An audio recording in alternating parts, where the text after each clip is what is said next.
itu 2 kali mau resign. 1 kali resign terus dikasih beat itu kan. Terus sungkan. Sampai dapat setengah tahun, 6 bulan itu. Masih kerja. Sakit-sakit terus pokoknya tetap kerja aja karena udah sungkan kan dikasih motor kan ya. Menurut gua itu udah apresiasi kayak sangar ya, dikasih motor kan. Benar. Akhirnya gara-gara udah saking capeknya ya, udah nggak kuat ya. Capek, udah nggak kuat, kok ngerasa gini-gini aja, nggak ada skill baru, nggak ada koneksi baru, nggak ada network baru, semuanya kayak berhenti di situ aja, cuman di lingkup itu aja, ngerasa kayak stop aja gitu kan. Akhirnya keluar dari situ.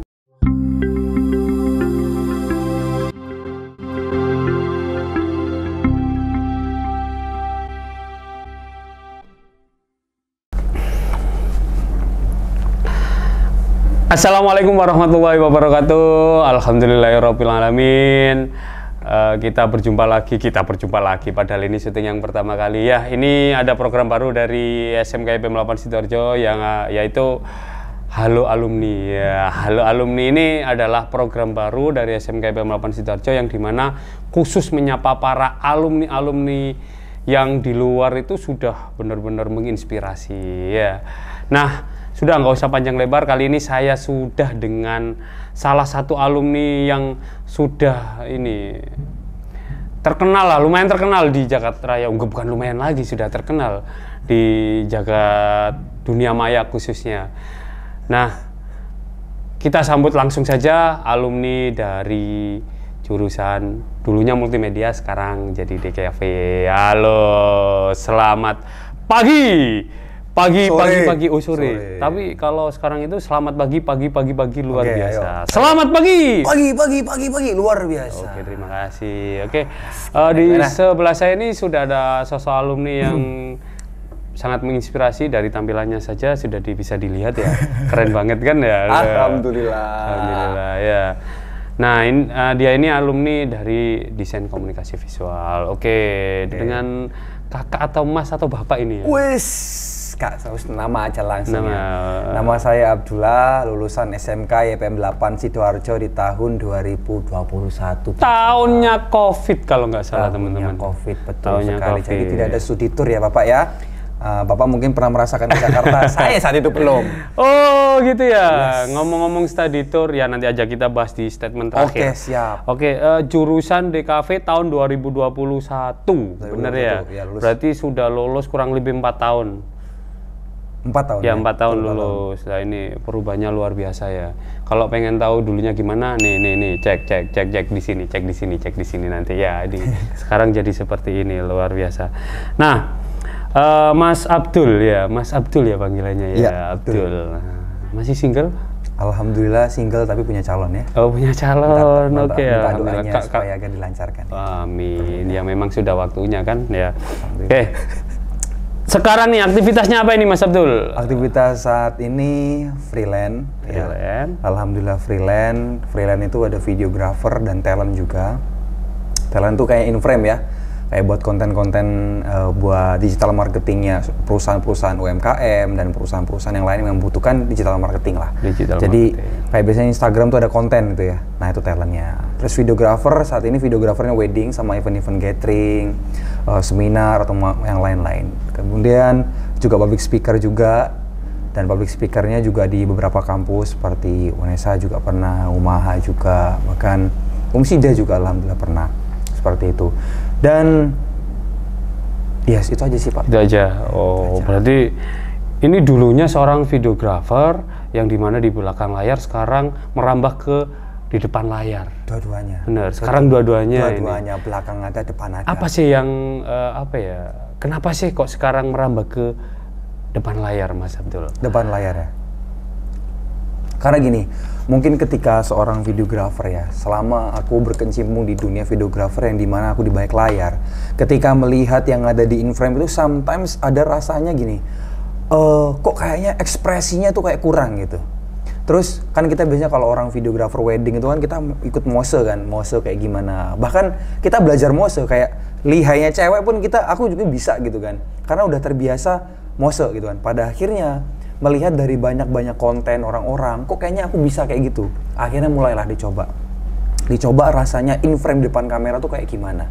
Ternyata kok enak. Makanya awal-awal nyoba-coba ya kan ya. Awalnya coba-coba. Awalnya coba-coba. Nah, kok enak gitu kan.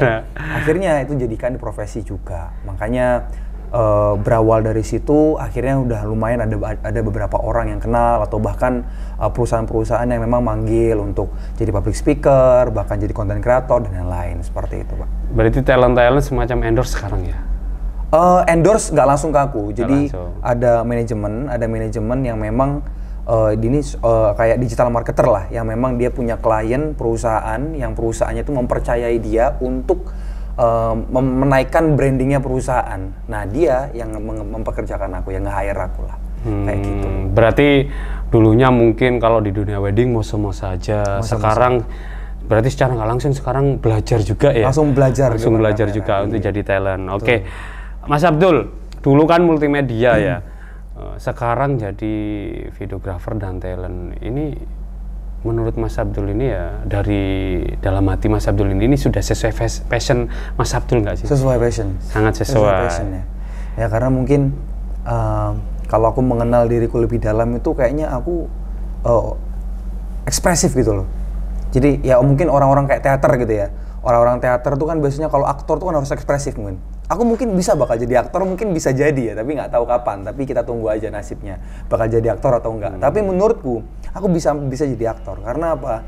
Belajar dari konten kreator menjadi talent itu hampir sama, mirip-mirip belajarnya seperti aktor, gitu kan? Karena kan pasti ketika melatih untuk menjadi aktor kan pasti ada yang mendampingi kan, belajarnya gimana dan itu sudah cocok apa enggak, layak untuk ditampilkan dan di syuting atau enggak kan seperti itu. Nah aku berawalan dari situ. Dari situ. Ngomong-ngomong masalah passion nih, nah, dulu kan pasti waktu kecil punya cita-cita. Ya, cita-citanya dulu itu apa sih? Cita-citanya dulu tentara. Tentara dulu. Sekarang jadi tentara. Sekarang itu tetap jadi tentara, tapi tentara dunia maya. Oh iya, gitu ya, benar juga, benar, masuk akal. Ya oke. Mas Abdul ini sudah banyak di hire ya oleh mungkin produk-produk. Saya cek sih di Instagramnya. Mungkin kalian bisa juga ngecek Instagramnya nanti. Ini sudah sering collab dengan vendor-vendor makanan, minuman, ataupun yang lain. Nah, ini yang pengen saya tanyakan ini. Bisa dikatakan di usia yang muda ini sudah jadi talent, jadi videographer, relasi sudah banyak ya. Yang insya Allah besok kedepannya semoga bisa jadi aktor ya. Gitu ya Mas Abdul. Amin. Apa yang kamu lakukan? Kiat-kiat apa sih yang kamu lakukan? Sebenarnya gini ya. Kenapa aku mungkin bisa di sini nih sebenarnya ya sharing aja ya. Berawal itu mungkin nggak kepikiran aku bahwasannya aku akan menjadi seperti ini. Aku akan berpikir saat itu dulu itu menjadi karyawan yang dikerjakan sama orang lain gitu kan. Ketika aku lulus sekolah di sini kan memang aku sudah mulai freelance ya sama panjenengan kan. Wedding. Panjenengan siapa? Panjenengan vendor. Vendor Pak Muso. Sering dikasih job-joban, disuruh berangkat sendiri gitu-gitu kan. Akhirnya belajar dari situ. Nah, ketika di tahun 2021 itu kan sempat Covid itu kan. Covid yang dimana hampir orang wedding vendor itu semuanya berhenti semua, ya kan? Hampir nggak ada sama sekali. Bahkan orang nikah pun sangat sedikit saat itu kan. Orang yang nikah cuma di KUA aja, atau kadang di rumah doang, di rumah yang biasa aja. Bahkan tidak ada fotografer, videografer yang untuk mengabadikan acara-acara mereka. Nah saat itu masuklah ke live streaming yang feeding itu. Feedingco Jakarta itu masuk sama Herlan saat itu kan. Belajar lagi di sana, kemudian ngerasain lagi adaptasi baru lagi dari sana. Itu masih enak-enaknya. Selesai udah sudah berjalan feeding itu beberapa bulan itu, kemudian baru lulus kan. Lulus tidak ada perayaan, tidak ada graduation dari SMK karena memang posisinya Covid kan. Posisi saat itu orang tua tidak bekerja saat itu. Kepepet lah. Namanya orang kepepet kan. Opo sing didelok nak ngarep iku kudu dikerjakan ya kan ya. Akhirnya aku bekerja di gudang. Belajar mulai dari pekerjaan gudang itu wis kayak ya Allah angkat-angkat, panas-panas, tak ngarepe sing matahari ngono-ngono iku wis angkat-angkat tok. Pokoknya pekerjaan semua pakai otot lah. Berawal dari situ tiba-tiba dapat 5 bulan 6 bulan naik, terus tiba-tiba jadi supervisor selama 1 tahun. Nah ketika jadi supervisor ya kok ngerasa kayak aku gini-gini aja, padahal aku saat itu udah merasakan aku punya skill berkomunikasi dan bisa ketemu sama klien. Bahkan salesnya perusahaan yang memang mau bekerja sama perusahaanku saat itu, aku bisa dealing. Nah terus kenapa aku jadi supervisor aja? Aku ngomong kayak gitulah. Ngerasa kayak kok kayaknya harus mentok gitu loh. Kayaknya harus cari jalan lagi gitu kan. Akhirnya cari jalan lagi. Berawal dari situ, bosku itu sampai kasih motor putih Beat. Bonus. Motor merah Beat itu loh.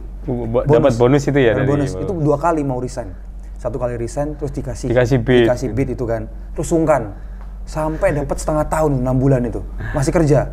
Sakit terus pokoknya tetap kerja aja karena udah sungkan kan dikasih motor kan ya.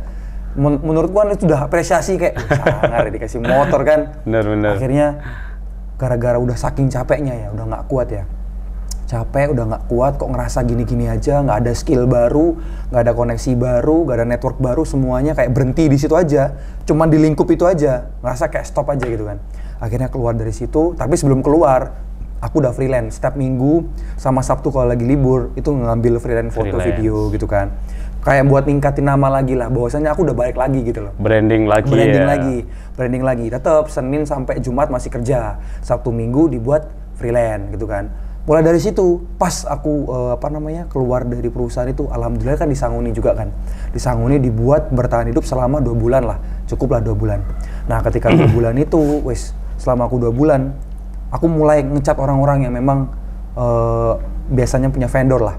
Terus aku minta di hire lagi, akhirnya aku mulai berkecimpungan lagi, kerja freelance lagi. Walaupun memang saat itu belum punya alatnya kan, ngikut orang ya kan ya. Pokoknya apa yang disuruh ya dilakoni lah pokoknya. Dan harganya murah saat itu.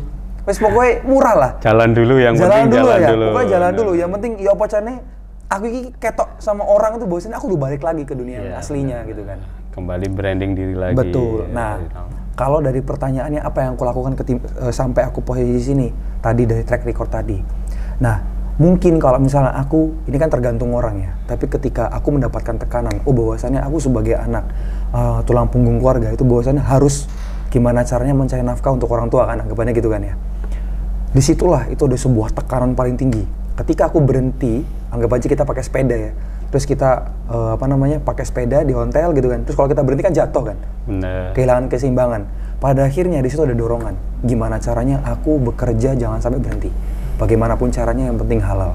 Makanya mulai dari videographer itu tiba-tiba merambat, ketemu sama banyak orang, jadilah talent. Jadilah talent, habis itu jadi content creator juga, yang buat skrip juga, yang ngebuat video juga gitu kan. Tapi karena udah kebanyakan workload sekarang ya, akhirnya di-cut pelan-pelan, videographer, content creatornya di-stop, terus skripnya juga di-stop, cuman ambil talentnya aja.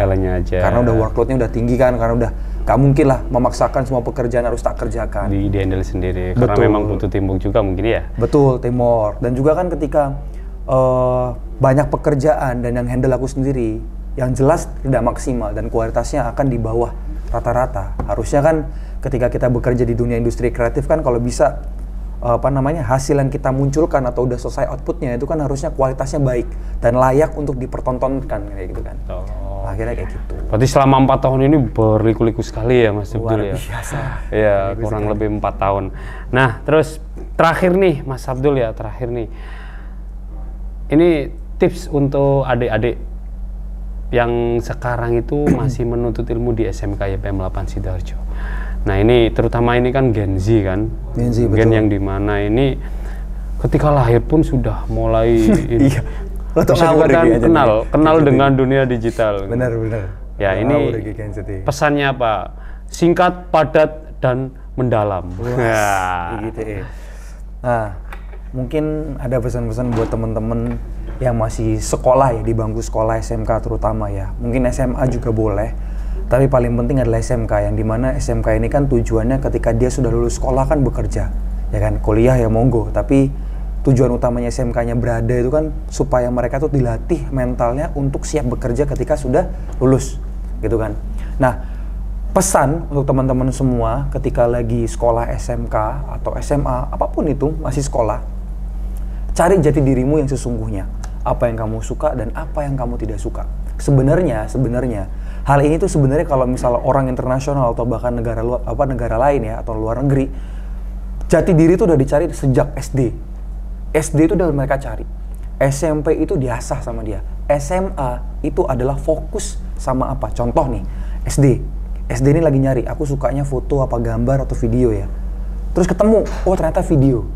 SMP dipelajari tuh, videonya tuh kategori apa? Ada kategori wedding, ada motion, ada cinematic, dan lain segala macam, ada travel dan lain-lain. Itu macam. SMP nyari itu. SMA itu adalah penguatnya. SMA itu, oh ternyata aku udah pas di dunia wedding.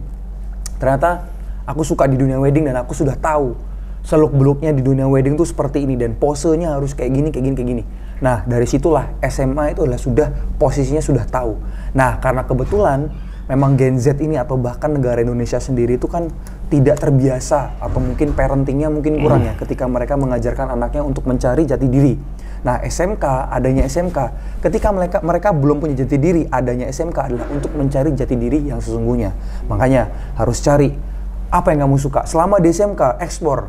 Karena beda lagi ya, SMK YPM 8 Sidoarjo dulu pas zamanku, alat-alatnya sangat kurang lah ya. Maksudnya belum memadai gitu kan. Dan sekarang, di tahun sekarang SMK YPM 8 Sidoarjo luar biasa. Alat-alatnya bagus, buat ngedit juga kuat. Bahkan gear kamera dan lensa segala macam sudah banyak. Tinggal dipelajari aja. Nah, biasanya ini Pak Muso, terkadang ada anak-anak itu memang sudah terfasilitasi, merasa enak, merasa nyantai. Akhirnya mereka nggak eksplor. Pada akhirnya, semua ditanggung penumpang gitu loh. Kenapa? Ketika kamu sudah mengatakan, nyantai aja, kan masih ada kelas 3. Tiba-tiba gak kerasa, kelas 3 udah berlalu, kamu lulus, dan masih nganggur. Dan kamu gak tahu jati dirimu kemana. Pada akhirnya, kamu harus ngapain? Kuliah. Padahal, setelah SMK sudah tahu dan jati diri, terus kuliah. Kuliah itu adalah pengasahan lagi. Buat nambahin networking, nambahin ilmu baru lagi, dan lain-lain. Kayak gitu ya Pak Musa, mungkin bisa dikoreksi lah kalau salah ya. Nah, ketika sudah seperti itu, harapanku anak-anak SMK ini, khususnya kelas 1 yang masih baru lulus ini ya, itu kalau bisa udah mulai ditata niatnya. Sekolah itu buat apa? Belajarnya modelnya gimana? Time managementnya harus punya. Kemudian soft skillnya harus punya. Disiplin masalah waktu. Kalau main itu dari jam berapa sampai jam berapa? Mentok mainnya di mana? Terus apa yang harus dipelajari dan apa yang harus dicari? Dan ketika tidak tahu, harus bertanya. Dan anak-anak SMK, ketika ada acara seminar atau ada acara workshop, ikut aja. Walaupun memang kadang mengeluarkan HTM 100.000, 150, 200.000, ikut aja. Terkadang hal-hal sepele seperti itu akan membuat kamu merasa kayak, oh ternyata ada orang yang bisa berpikir seperti itu. Karena aku berawal dari gitu Pak Musa. Zamannya aku COVID itu dulu ada di kampus IBMT, International Business Management Technology di Mejen Sungkono. Duku Pakis itu sering banget mengadakan yang namanya seminar. Sering banget ikut. Walaupun dulu itu sering ada ikut HTM-nya 75, 150, bahkan 350 pun aku ikut. Kenapa? Karena aku belajar. Oh ternyata kalau ketemu sama orang tuh komunikasinya gini. Dan ketika kalau misalnya kita tuh orangnya diam dan introvert, ketika ketemu sama orang itu sebuah tekanan. Masa ya kita diam aja kan kayak gitu. Oh, iya. Berawal dari situ lah, ntar lama-lama kerasa motivasi jati dirinya, merasa kayak kayaknya aku perlu ngasah ini, kayaknya aku perlu buat nyari ini. Soalnya anak-anak muda ini agak kurang motivasi gitu loh. Motivasinya tuh kurang.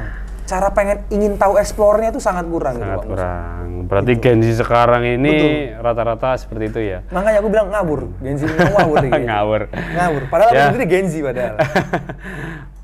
Jadi bisa jadi itu PR kita di Mas Abdul ya. Betul. Mungkin Mas Abdul ini PR-nya di dunia luar ketika nanti menerima anak magang ataupun yang lain. Sampai kan Mas Abdul sekarang kan sudah terjun di dunia industri ya kan. Biasanya kan kalau anak SMK ada yang magang di tempat-tempat kreatif ya, industri kreatif lah. Seumpama nanti sewaktu-waktu ada SMK yang memagangkan siswanya ke tempat Mas Abdul ya, itu PR Mas Abdul itu. Betul. Gimana caranya biar anak-anak itu punya critical thinking, berani berbicara dan lain-lain. Oke, yang terakhir ya ini satu kata ini untuk SMK YPM 8 Sidoarjo nih ya, satu kata saja, satu kata. Oke, tiga ada yuk, satu kata untuk SMK YPM 8 Sidoarjo. Luar biasa, terima kasih Mas Abdul. Nah, nggak terasa ya, ini segmen ini sudah berakhir ya. Dari obrolan saya sama Mas Abdul tadi itu bisa diambil maknanya bahwasanya selama di SMK ini kalian bisa mengasah passion, bisa menemukan passion. Ini kesempatan kalian untuk yang masih duduk di bangku SMK ini untuk mencari passion kalian. Karena di Mas Abdul tadi juga bercerita awalnya sudah ketemu passionnya seorang videografer, terus akhirnya karena keadaan harus bekerja yang jauh dari passionnya. Ternyata kembali lagi ke passionnya, karena memang passion ini sepertinya sangat penting ya, terutama di Gen Z ini. Oke, mungkin itu saja yang bisa kita obrolkan. Semoga bisa bermanfaat ya, semoga bisa menginspirasi, dan tunggu konten-konten bersama alumni di program Halo Alumni. Terima kasih. Wassalamualaikum warahmatullahi wabarakatuh. Waalaikumsalam warahmatullahi wabarakatuh.